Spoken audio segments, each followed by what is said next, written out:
कहती है हिमालय को कि मेरी पूजा भी छोड़, उस ब्रह्म की पूजा कर, ब्रह्म की पूजा कर, उसका ओम नाम है। अब ये गुण तो गाते हैं पूर्ण परमात्मा के, क्योंकि वेदों में ऐसा ही है, उस तत्व ब्रह्म के बारे में बताते हैं और साधना बताते हैं ओम इस ब्रह्म की। तो ये कह रही है कि उस ब्रह्म का क्या स्वरूप है ये बताती हूँ, वो ऐसे है वैसे है। और फिर कहती है उसका ओम मंत्र है, और ओम मंत्र का जाप कर और सब बातें छोड़ दे, यानी अपने सतर की भी कहती है मेरी भी पूजा मत करना, और जिससे तू उस परमात्मा को प्राप्त होगा वो ब्रह्मलोक में रहता है। अब गीता जी अध्याय नंबर 8 के श्लोक नंबर 16 में कहा कि ब्रह्मलोक पर्यंत भी सभी जन्म मृत्यु में है, पुनरावृत्ति के अंदर है। अब दास ने जो वर्बली बोला है इसको प्रमाणित करने के लिए इसमें दिखाना पड़ेगा, नहीं तो इस वर्बली को कोई नहीं मानेगा, और इसमें देखने के बाद पुण्यात्मा अवश्य मान जाते हैं।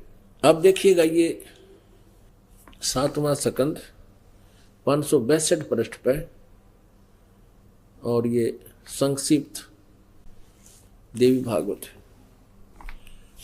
देवी के द्वारा हिमालय को ज्ञानो उपदेश और ब्रह्म स्वरूप का वर्णन।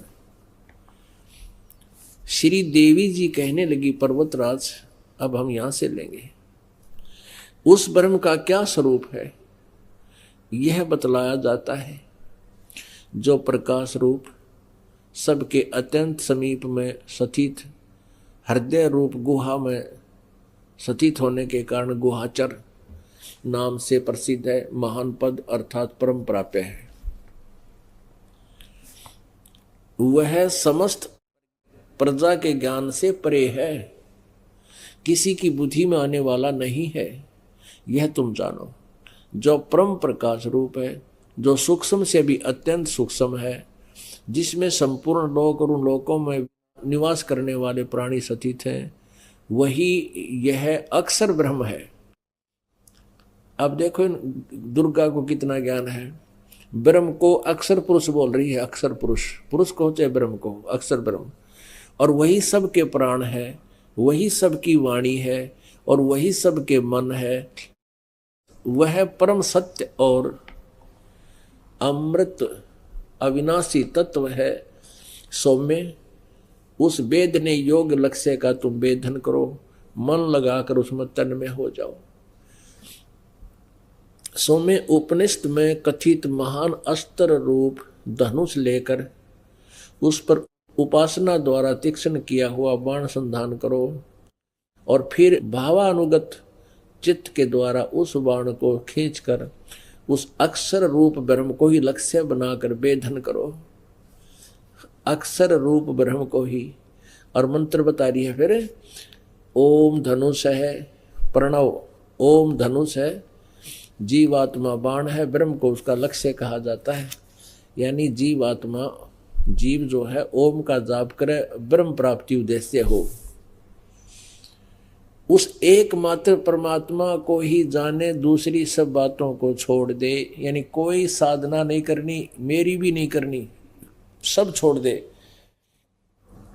इससे ये सिद्ध है। उस एकमात्र परमात्मा को ही जाने, दूसरी सब बातों को छोड़ दे, यही अमृत रूप परमात्मा के पास पहुंचाने वाला पुल है। संसार समुद्र से पार होकर अमृत स्वरूप परमात्मा को प्राप्त कराने का यही सुलभ साधन है। इस परमात्मा का ये देखो, उस हृदय में विविध रूप में प्रकट होने वाला परब्रह्म संचरण करता है, अंतर्यामी रूप से वर्तमान है। यहाँ परब्रह्म कह रहे हैं, कित अक्षर ब्रह्म कह रही है, फिर ब्रह्म की साधना बता रही है। ये देखो, ओम ओम ओम का नाम जप है और ब्रह्म उद्देश्य हो। अब है किसी को ज्ञान दुर्गा के, कभी अक्षर ब्रह्म कह रही है, कभी उसको ब्रह्म कह रही है, कभी फिर परब्रह्म लिख रही है। और यहाँ परब्रह्म बता रही है कि सबके हृदय में परब्रह्म बैठा है। इस आत्मा का ओम के जप के साथ ध्यान करो, इससे अज्ञान में अंधकार से सर्वथा परे संसार समुद्र से पार जो ब्रह्म है उसको पा जाओगे। यहाँ पर ब्रह्म, यहाँ अक्षर ब्रह्म, और यहाँ फिर ब्रह्म को पा जाओगे। ओम नाम जपो, पुण्यात्मा अपने आप पता लग जाएगा अपने कौन कितने पानी में।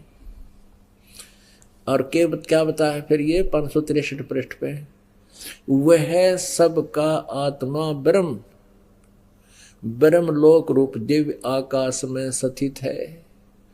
कहते हैं वो ब्रह्म लोक में रहता है। पुण्यात्माओं, ये ब्रह्म ब्रह्मा विष्णु महेश का पिता है,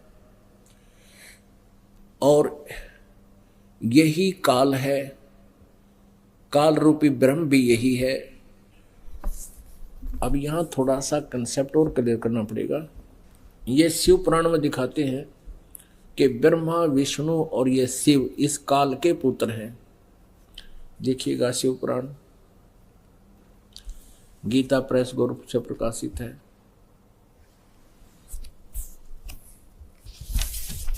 हनुमान प्रसाद पोदार इसके संपादक हैं, और गीता प्रेस गोरखपुर से ही ये मुद्रित है, प्रकाशक भी यही है इसके, गीता प्रेस गोरखपुर। इसमें आपको दिखाते हैं इस काल के बारे में ब्रह्मा बता रहा है नारद को। ये रुद्र संहिता है, 101 पृष्ठ पे है। ब्रह्मा जी कह रहे हैं वे अपने सारे अंगों पर भस्म रमाए रहते हैं। उन काल रूपी ब्रह्म ने एक ही समय में शक्ति यानी दुर्गा के साथ, नाथ नहीं, शिवलोक नामक क्षेत्र का निर्माण किया, जो सबसे ऊपर विराजमान है। वे प्रिया और प्रियतम पति पत्नी रूप में शिव और शक्ति, शक्ति और शिव उसमें निवास करते हैं। ये दुर्गा कौन है, यहाँ देखिएगा। वो काल जो है निराकार मानते हैं काल को, कहते हैं वो कभी सामने नहीं आता। फिर उसने सदा शिव, भगवान शिव के रूप में अपनी मूर्ति आकार का वर्णन किया, आकार बना ली। तब उस निराकार परमात्मा ने अपने लीला शक्ति से अपने लिए एक मूर्ति की कल्पना की, साकार हो गया वो निराकार काल, और यहाँ शिव रूप धारण कर लिया। और कहते हैं